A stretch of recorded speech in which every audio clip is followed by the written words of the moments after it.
ज्यावेळेला महाराष्ट्र भूषण पुरस्कार देण्यात आला होता त्या बिहारमध्ये एवढे ब्रिज पडले त्यावेळेला नाही वाटलं नितीश कुमारला अक्कल मिळावी म्हणून त्यांनी करावं म्हणून त्याच्यात एवढ्या लोकांचा मृत्यू झाला तेव्हा नाही वाटलं किती नीच राजकारण करणार.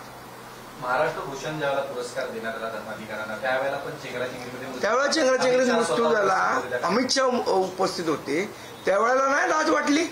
त्यावेळेला वाटलं नाही कोणाला तरी सांगावं की यांना सद्बुद्धी द्या म्हणून.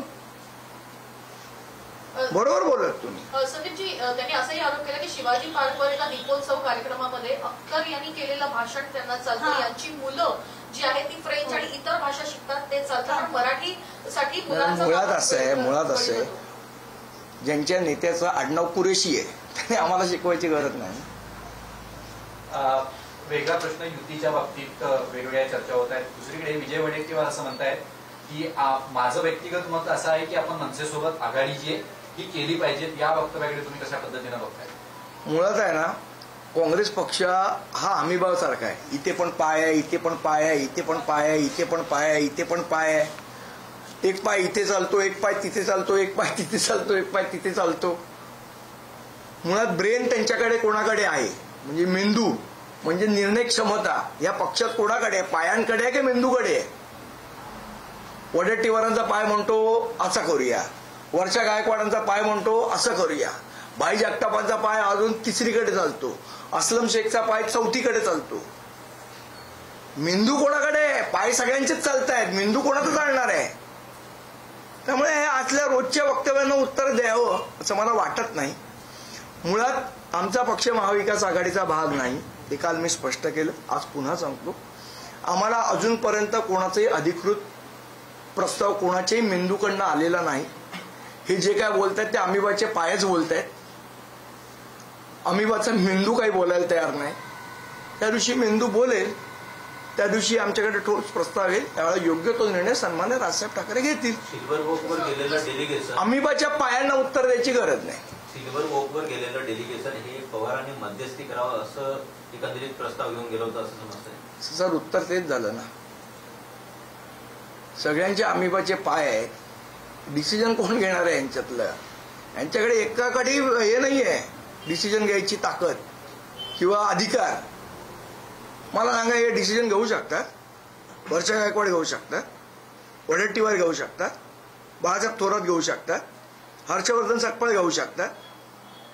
घेऊ शकतात का डिसिजन? जे डिसिजनच घेऊ शकत नाही त्यांच्या वक्तव्याला का महत्व द्यायचं आम्ही?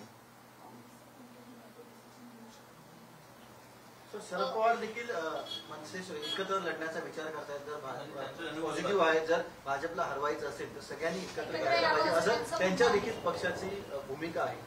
असं आहे सन्माननीय पवार साहेबांची ती भूमिका असू शकते. जर सन्माननीय पवार साहेबांना वाटत असेल की मनसे व्यवहार तर त्यांनी सन्माननीय राजसाहेबांची चर्चा केली पाहिजे ना. तुमच्याशी चर्चा करून त्याचा निर्णय नाही होऊ शकत. पत्रकारांची चर्चा करून कसा काय निर्णय होऊ शकतो? तो राजसाहेबांची चर्चा करून होऊ शकतो. संदीपजी एकीकडे आता स्थानिक स्वराज्य संस्थांच्या निवडणुकीकडे प्रत्येक ठिकाणी चाचपणी सुरू आहे की कोणत्या ठिकाणी कुठली सीट देण्यात यावी.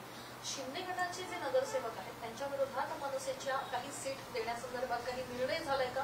काही बैठकीत चर्चा झाली आहे का? बघा अजून निवडणुका लागणार आहेत लगेचच का पुढे जाणार आहेत हा पहिले 25 तारखेला एकदा प्रश्न डिसाईड होऊ द्या. त्याच्यानंतर आपण या सगळ्या गोष्टींवर चर्चा करू. मुळात निवडणुका लागणार आहेत का लगेच? 25 तारखेला काय होणार आहे कोर्टात हे अजून माहित नाही. भाजप आणि शिंदे गटामध्ये सध्या टोकाचे वाद सुरू आहेत. आपण बघितलं काल एकनाथ शिंदेंनी दिल्लीला जाऊन अमित शहाची भेट घेतली, तक्रार केली. त्यानंतर काल मारामारी देखील झाली. भाजपच्या पदाधिकाऱ्यांनी शिंदे गटाच्या लोकांना मारलं. काल इथे समोर एक चाळ आहे, नळावर 2 लोक भांडण करत होते. तर त्याच्यामध्ये जाऊन मी बोलणं योग्य ठरणार नाही ना. आज सामनाच्या अग्रलेखात शिंदेच्या नाराजीबद्दल लिहिलेलं आहे. नाराजी नाट्य कोसळणार. हल्ली बोलतात ना अंबासाहेब दानवे सकाळी. विचारा प्रश्न. सतीची कोणाला नेमकी सद्बुद्धीची गरज आहे? नाही मला असं वाटतं जे नीच पद्धतीने राजकारण करतात, जे हिंदू साधूंना मारण्याचे आरोपी आहेत त्यांना पक्षात घेण्याचा प्रयत्न करतात, खरी सद्बुद्धीची गरज त्यांना आहे. जे लोकांना इलेक्शनचे फॉर्म भरू देत नाहीत खरी सद्बुद्धीची गरज त्यांना आहे. एखाद्या माणसाने एखाद्या गोष्टीमुळे आत्महत्या केली ज्याचं कारणही अजून स्पष्ट झालेलं नाही, पोलीस चौकशीत असून कुठला निष्कर्ष निघालेला नाही, तरी सुद्धा त्याच्यावर राजकारण आपल्याला करावं, कारण आपल्याला महापौरपद पाहिजे, एवढा नीच विचार करणाऱ्या लोकांना खरोखर सद्बुद्धीची गरज. राज्यामध्ये स्थानिक स्वराज्य संस्थांच्या म्हणजे नगर परिषद, नगरपालिका वगैरे यांच्या निवडणुका सुरू आहे. त्यामध्ये काल बारामतीमध्ये अजित पवारांनी म्हटलंय, तुम्ही मला मतदान करा, मी कामे करून देईल, तुम्ही काट मारली तर मी निधीत काट मारणार. रजिस्ट्रेशन करून देतील का 500 रुपयात? एक प्रश्न, ज्या परिवार मला वाटतं लोकांनी हा प्रश्न विचारला पाहिजे, तुमच्या मुलाचं जर जमिनीचं रजिस्ट्रेशन 500 रुपयात होतं तर आमचं 250 रुपयात करून द्याल का? तर लोक मतं देतील या प्रश्नांवर. भाजप सातत्यानं परिवारवादावरती टीका करत असते किंवा त्यांची भूमिका असते, मात्र या नगरपंचायती या सगळ्या निवडणुकांमध्ये प्रामुख्यानं जी नगराध्यक्ष पद आहेत ती स्वतःच्या मुलांकडे, सुनांकडे किंवा आईकडे, बायकोकडे अशा पद्धतीनं बिनविरोध काय ठिकाणी तर ड्रायव्हरकडे पण दिलेत. नुसतंच परिवारवाद नाही, पूर्ण. सचिनजी, पण एकीकडे निवडणुका व्हायच्या आधीच 100 नगरसेवक आमचे निवडून आले असं भाजपकडून नाही, हे बघा मुळात ही लोकशाहीच नाहीये. मला असं वाटतं अटल बिहारी वाजपेयींना म्हणूनच मला आठवण येते, भारतीय जनता पक्ष ज्या पद्धतीने वागताय त्यावेळेला अटल बिहारी वाजपेयींचं संसदेतलं एक भाषण आहे, आपण पण बघितलं असेल, खूप व्हायरल झालेलं. ते म्हणाले की कोई पक्ष को तोड़कर अगर मुझे सत्ता मिलती है तो उस सत्ता को मैं चिमटे से भी पकडना पसंद नहीं करूंगा. हे अटल बिहारी वाजपेयींचं वाक्य आहे. त्यामुळे मला असं वाटतं अटल बिहारी वाजपेयींकडे आम्ही प्रार्थना करू की भारतीय जनता पक्षाच्या बिघडलेल्या कार्ट्यांना त्यांनी सद्बुद्धी द्यावी. आपण पाहिलं तर अंबरनाथला आज शिंदे गटाचे जे नगरसेवक पदासाठी उमेदवार आहेत त्यांनी जवळपास गाड्यांवर गाड्या ठोकल्या, त्यांचं गाड्यांवरचं नियंत्रण केलं, ते प्रचारासाठी जात होते आणि 4 लोकांचा मृत्यू झालाय त्यामध्ये. तर कसं बघता, कारण जवळपास 5-6 लोक त्याच्यात जखमी पण झाले.